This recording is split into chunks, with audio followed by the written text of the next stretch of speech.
Yo, whoa, what is good everybody? Welcome back to my channel. Mitchell Waxler here, and in today's video, I'm gonna be breaking down to you all how to identify imbalance. So let's jump right over to the whiteboard and get to work.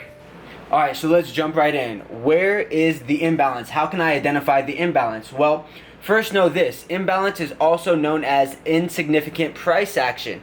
So this is simply where there's only one person in the market at a time. What I mean is either buyers or sellers. Okay, and this typically happens right after the manipulation phase. If you go ahead and tune into my last video, you will see that this happens right after the manipulation phase. So as you guys can see over here, we have those equal highs. We have all that money sitting right over here.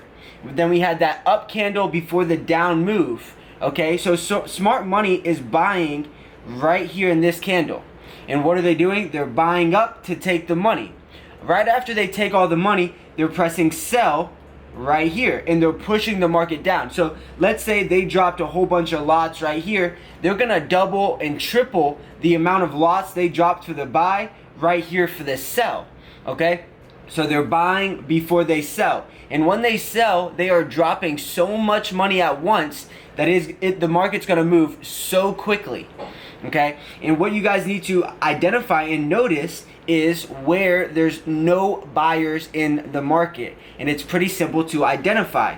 So you're going to look at that last up candle before the down move. You're going to identify where were buyers in the market. Well, you see the wick that came down to here.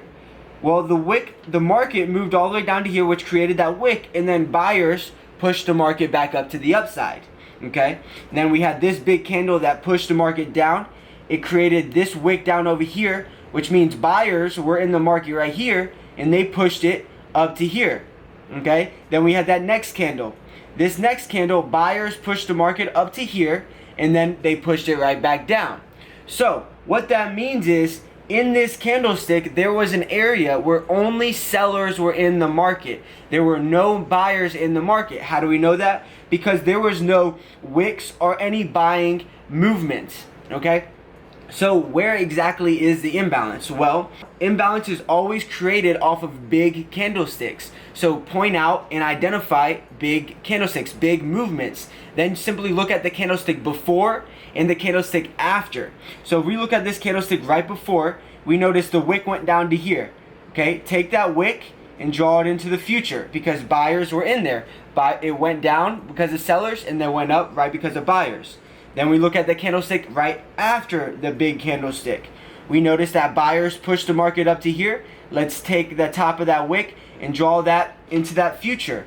So simply, what does that show us? That shows us in this part of the candlestick, there were only sellers in the market. There were no buyers. And guys, the algorithm simply does not like that. The algorithm needs to fill that. So as you see, the market is currently down in that area. Okay, now because we have imbalance, the algorithm again does not like that. So the algorithm naturally wants to push the market all the way back up to this imbalance zone. And notice that this is another confirmation that you can use upon entry, because if you go to my last video, you notice that this candle right here is your institutional candle. You could mark that up at the open and draw that into the future, in the 50% and draw that into the future. And in between that purple box is going to be your entry for the sell. But not all the time does it make it back up to that institutional candle. It may just come and fill the imbalance and then go down to the downside. That's why price and time is key. You always have to be well aware of price and time. So you're simply going to wait for the market to come back and fill the imbalance. Once it fills the imbalance, that's confirmation number one. Then you're looking for it to come into your point of interest area, which is your institutional candle. Go ahead and take that sell opportunity to the downside, capturing the lows. It's as simple as that, guys. And if you guys have any questions, feel free to shoot me a comment, shoot me a DM on Instagram. I'm here for you all. And don't forget to subscribe, hit the like button, hit the bell, and more content will be coming your way.